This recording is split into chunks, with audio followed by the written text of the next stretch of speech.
What is up, everybody? Welcome back to the First Octagon. I'm your host, Noah Lee.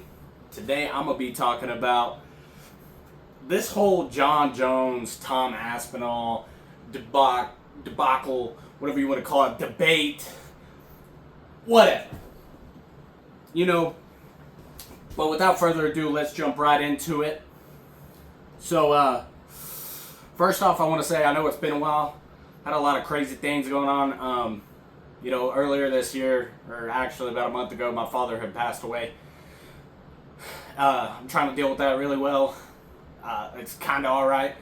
But on the other side, on the flip coin, I got a baby boy on the way. Super excited about that. Super excited about the lineup we got for the UFC this summer. We got Merab and O'Malley. That's 16 days away. You got DDP. And Khamzat Chimaev. We'll see if Khamzat actually makes it into the octagon this time. We know he always gets sick. I don't know what that's all about. Dustin Poirier's retirement fight. We got a really good summer ahead of us, folks. Kamaru Usman and Jaquan Buckley. We got the Roundtree versus Hill, which is going to be a good one. That's a really good title eliminator. Depending if Alex Pereira comes back and fights Magomed Ankalaev. I'm not sure what's really going on in light heavyweight. But that's not what we're talking about today. We are talking about this selfish prick that is Jon Bones Jones. What he's doing is diabolical. He's saying, for my legacy. He does nothing for me. Okay, that's fine. Give up the belt. Vacate the belt. Stop being a selfish prick and holding your division up, holding Tom's career back. You had all this success with the UFC. Why can't you let somebody else do it? He came out and said, I've told the UFC my plans. I don't know why they haven't shared them with you. Well, first off, someone's lying. Either Jon Jones or the UFC. Come out and say something. There's a petition going on right now that has been signed by myself, by the First Octagon. It has been signed. It's been signed by Daniel Cormier, Chael Sonnen, Michael Bisping. I don't know if this is real or not, but Jon Jones himself signed it. He's talking, I want to call it retirement. Then get your ass back into the Octagon or give up your title. Because in the eyes of a lot of MMA fans, including myself, the interim champion, Tom Aspinall, is our heavyweight champion. I've been saying this when the first time the interim champion was defended. I was like, he is more of a champion than Jon Jones. You're the most inactive champion that the UFC has ever seen, and you won't tell anybody your plans.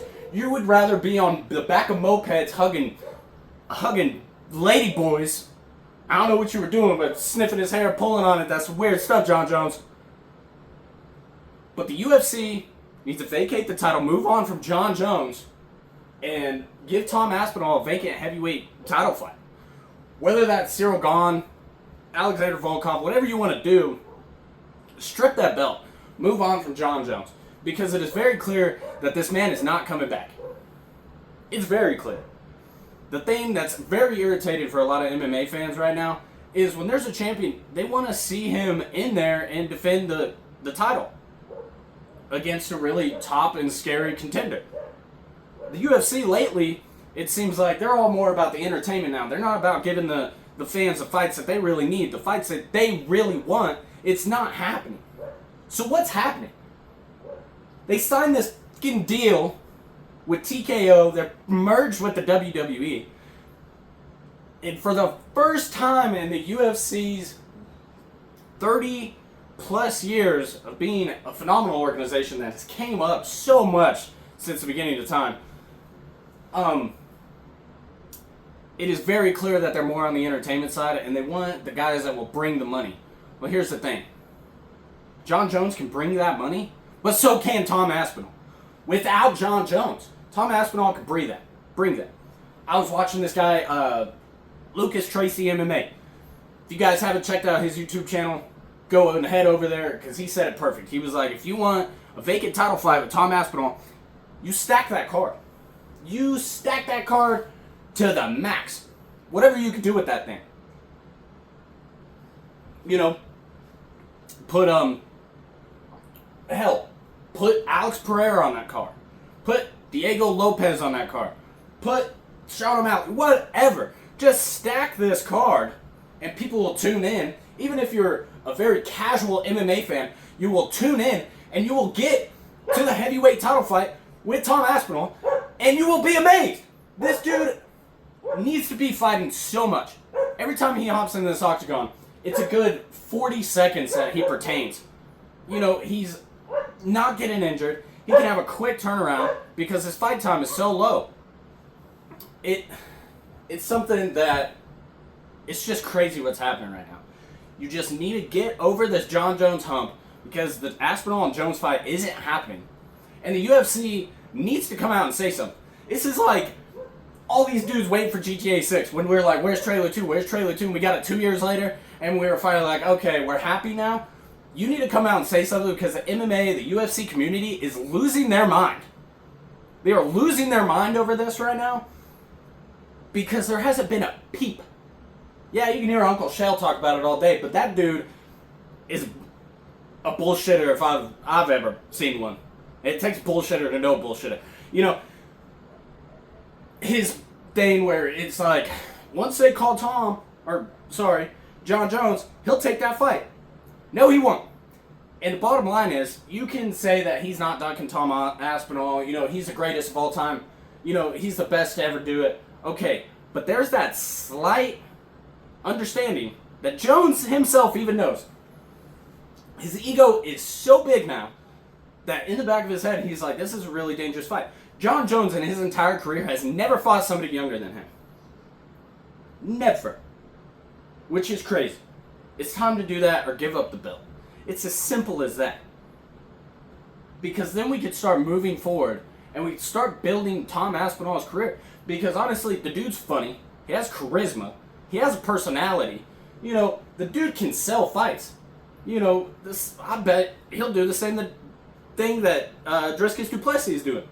He'd be able to sell fights with his good trash talking. I'm not sure. He seems like a really nice and humble guy. And he seems really good, really great actually, as a heavyweight contender. He moves, he's so athletic, he's agile, he's so fast, and he has power. And Jones knows this. Jones has 1,000,000 miles on his clock right now, I think is what Tom Aspinall said. And there's that little bit of Jon Jones that knows there is a very big possibility that Tom Aspinall beats him. Yeah, Jon Jones could go out there and prove to everybody that it don't matter who you put in front of him, he's the baddest man on the planet, and then he finishes him. Yeah. It's a real possibility as well. The thing is Aspinall, with his power, Jon Jones knows that is a very sketchy fight for Jon Jones to take. A fight that he's liable to lose. This is a Dominic Reyes fight with Jon Jones. Clear robbery, in my opinion. That's worse than GSP and Johnny Hendricks. I'm a big GSP fan. But Johnny Hendricks got robbed. And Dominic Reyes got robbed. A blind man watching that fight knows that Dominic Reyes won the first 3 rounds. But they gave it to Jon Jones. I don't think that's the thing with Tom Aspinall. I think it would be finished in 3 rounds. I think Tom would go out there and finish Jon Jones in 3 rounds. Yeah, that's a bold prediction. That's an unpopular opinion, but I don't care. I've never got behind the Jon Jones hype train. Why? Because he's a piece of shit. Never have liked Jon Jones. Why? Can I deny that he's one of the greatest to do it of all time? No. He's a phenomenal fighter. What he's done in his career is amazing. It is nothing less than a spectacle. He is amazing at what he does. In every corner, in every inch of the game. And he has progressed so much, and he's so good. And it's something that can't be taught. He just has the fight IQ of a killer. He knows how to get out of situations. He knows how to fight properly. But all the things that happen outside of the octagon, all these other guys have done things like that, and because they weren't big stars, they got cut. don't even know these guys anymore. But Jon Jones, he can hit a pregnant lady with his car. He can hit police officers. He can beat on his wife all he wants. But guess what? He's got that Dana White privilege, as some of us like to call. And Dana's scared to strip him. Jon Jones doesn't even care if he gets stripped. So why don't we just move ahead and do it already? Can we just get this over with so the heavyweight division can move on? We're talking, anytime there's a heavyweight title fight, it is fireworks. Because literally it's the baddest man on the planet. We want a heavyweight title fight. And all we're getting is interim title fights with Tom Aspinall, which are still great to watch. And that's why I'll go back again and say it. Tom Aspinall is our heavyweight champ. Jon Jones ain't nothing but a bitch. I don't care. I really don't care. He's... The selfishness of Jon Jones is unreal at this point in time. It's unreal. Let's get it over with. Let's move on with the division and get Jon Jones out of here. It doesn't matter if Jon Jones comes back or he doesn't. We are just asking for Tom Aspinall, for his sake. He wants to be an undisputed champion. That's what everybody's in this game is for. They want to be the undisputed champion. Problem is he can't when there's a damn 6'4" duck of a man holding up his division. He can't do it because Jon Jones is holding it up. Vacate the fucking title. Get it over with. Be done with it. Call it a day. Wrap it up. Because I guarantee you, myself included, that all we want, once again, is for Tom to be the undisputed champion. Whether Jon Jones is involved or not, doesn't matter. But what does matter is he either needs to get back into the octagon, a fight needs to be announced with him, or they need to strip this time. Watch, and I'm talking about this right now, and it's been blowing up in the MMA community right now. Watch, I'm talking about this right now. This video is going to be uploaded, and watch. Something's going to get announced about this bullshit. It's just my luck. And I'm going to have to make it short and explain to everybody, I'm sorry if the fight does happen. Well, you fooled me. Could have fooled any one of us. But what's happening is they're giving us massive blue balls. And we just want the fight to happen, or the fight announced, or some announcement of some sort pertaining to Jon Jones. That's all we're asking for. It's as simple as that. And I believe the only card that he would come back to is Madison Square Garden. The dude's done it the last 3 or 4 times at MSG, which makes sense. Big arena, everything. So it could quite possibly be the November card. But something needs to be said about it, if that's going to happen. He said he wanted 6 months to train for Tom Aspinall. We're already at that 6-month threshold. We're already there. After this weekend, it is June. That is 6 months. Okay. But no, you're over in fucking Thailand doing this reality TV show and making money. Which, you know what? Good for you. Good for you. If that's what you want to do, good for you. But if you don't want to fight, tell the people that you don't want to fight. Don't go back and forth with your fans on, UFC subreddits, Twitter, whatever, or X, whatever. Don't be trying to give them glimpses of hope.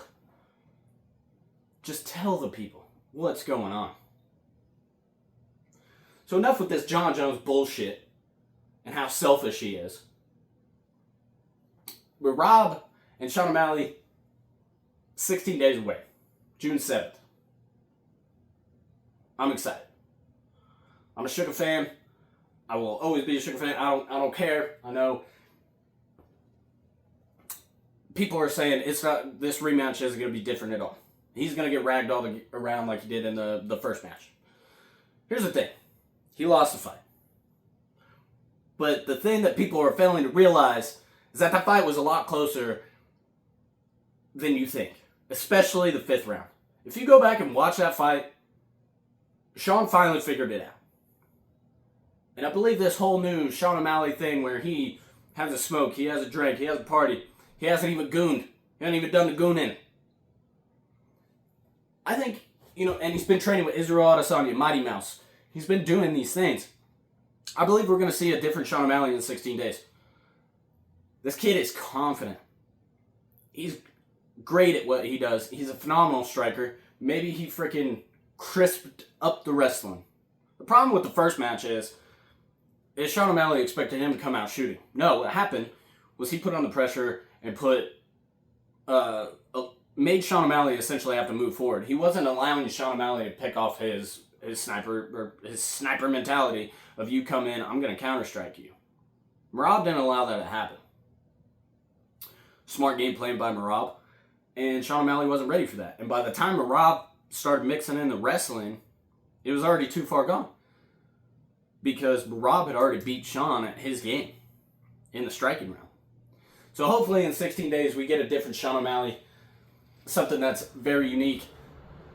Just hoping for that fucking first or second round knockout. Be beautiful, The crowd goes wild. We're back in the Sugar era, Sean's fun, and so is Merab. Merab is such a talented fighter. He's fun to watch. Even, in his last, I believe, his last 8 or 9, it all went to decision. I'm probably wrong. You definitely correct me if I'm wrong. But even those fights that go 5 rounds, 3 rounds, they're great. They're entertaining scraps. So, whatever happens in 16 days in that arena, I'll be excited to watch it. I'll be rooting for this boy Sugar. But that's going to be all for this episode. I needed to sit down. I needed to make this because I was frothing from the mouth. I was steaming out my ears thinking about this Dumbo John Jones and just thinking about all this. So I had to make something. I had to come back to my channel, start being more consistent with it. But thanks for everybody for the support. Don't forget to like, comment, and subscribe. And we'll see you on the next one. Thanks for everything, homies.